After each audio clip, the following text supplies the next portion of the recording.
My butters have completely melted now, so I'm going to remove this from the heat. I've already turned it off, and then I'm going to start adding my oils. These are the ones that are less heat sensitive. Some oils are heat sensitive, like berry oils, rosehip seed oil, other oils that are high in certain essential fatty acids like linoleic acid. You don't want them to heat up because you don't want to destroy those nice properties of those oils. When I purchase oils, I look for unrefined oils. This ensures that all the properties, all the good stuff that's in the oils and butters are retained in them. This also will keep the characteristic odors of the oils and also the color. So that's something to look out for if you're purchasing oils. If you see something like an oil that should be green, like avocado oil or hemp seed oil, and there's little to no color to it, that means it's very refined. You want to look for those unrefined oils and butters when making things like balms, because you want them to do something for you. Now I'm going to include my heat sensitive oils, and this includes my antioxidant. You always want to include an antioxidant like vitamin E oil when making something that is made from oils. It helps the oils from oxidizing, so it keeps the oils fresher longer.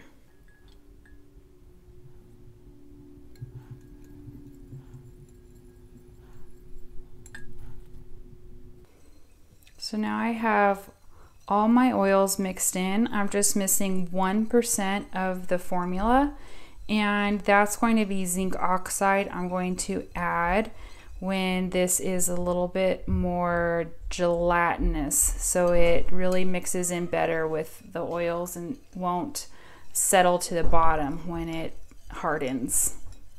So to cool down faster, I have a cold water bath now.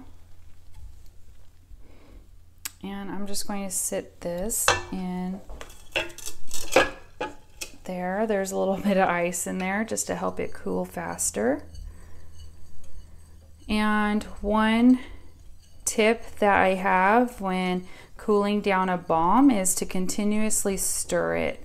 It helps all those different fatty acids in the oils and butters to combine, so that way you are making an even homogenized texture throughout. It'll be really smooth. If I were just to let this sit and be on its own, some of those harder butters have fatty acids like stearic acid, and those will solidify first before the other fatty acids. So you will get an uneven texture in the end, and it might be grainy or gritty or just not uniform and not very nice. So there's so many different kinds of oils that you can use. You can get a lot of these oils from the grocery store. Ones like olive oil, grapeseed oil, avocado oil, sweet almond oil, coconut oil, and at health food stores you can get a few of these other ones like jojoba oil, rosehip seed oil, also sunflower oil. You'll get that at the grocery store. safflower oil, which is thistle oil. There's also macadamia nut oil, pumpkin seed oil, rice bran oil, hemp seed oil, apricot oil. And then there's a lot of exotic oils too. Some of the exotic oils are very expensive, but they have really beautiful qualities to them that are really nice. So you can pick one up to however many oils you want to use in the formula. But it's really nice just to keep it simple. So you can make, again, this formula with 1 butter and 1 oil, and it be just a beautiful balm that you can have and use on your skin for all different kinds of reasons. An additional thing you can do with the oils is to infuse herbs into them.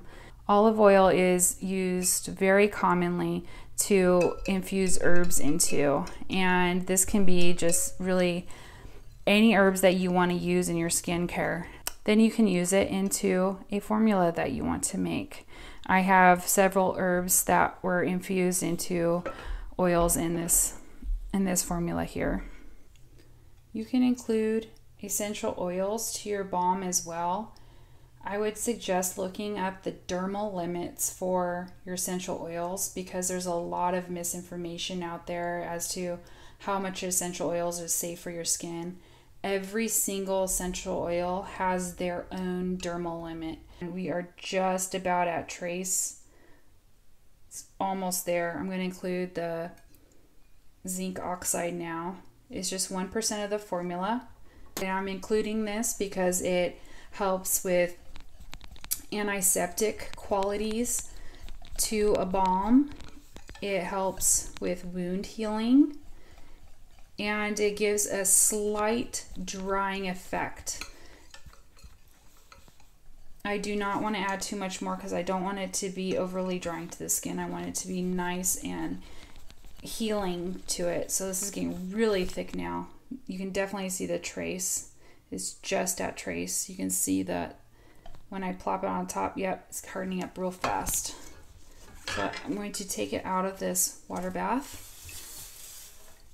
And it's not quite mixed thoroughly enough. You can see there's little specks of the zinc oxide in there. So I'm going to give it a really good whisking and I'll be right back. And the last thing I need to do is to pour the balm into its container. I ended up with 2 containers here, one that I can use for her bath time and my daughter's bath time, and the other one I can take with me on the go in my bag. But having a extra smaller container is really nice to have when traveling. And this gives a nice example of that tracing. See how you can see the line that goes over the top. You want to pour your balm in your container when it's this consistency. It leaves a nicer pour so there's not air pockets, and it leaves a nice smooth texture on top, which is also nice. I'm going to be placing these in the refrigerator with the lids off of them overnight, and I will be back tomorrow to show you the final consistency. It's now the next day. The balms were in the refrigerator overnight with the lids off to prevent any condensation from developing on the inside of the container. I then took the balms out of the refrigerator and let them sit on the counter until they got to room temperature. So I'm going to show you here how the balm turned out and what the texture looks like. Remember from yesterday when we poured it, it was very creamy feeling. It's very smooth and creamy. And now you can see it's definitely harder. So it's nice and firm, but it melts and is soft on contact and will further melt into the skin. Has a nice feel on the skin. And you can see the difference between my hands here. So I just wanted to show you the very basic process of making a balm that includes a mixture of butters and oils. So they're actually all oils. Some are just solid at room temperature. And how we combine them, how the best way to combine them to get a really nice product in the end. So I hope you enjoyed learning how to make a simple balm, just the process of it. And if you can give this video a like and subscribe to my channel, I would really appreciate it. So leave a comment below with any questions you have of making a balm. And if you have any requests on a specific formula you would like to see being made. And I look forward to seeing you next time. Bye.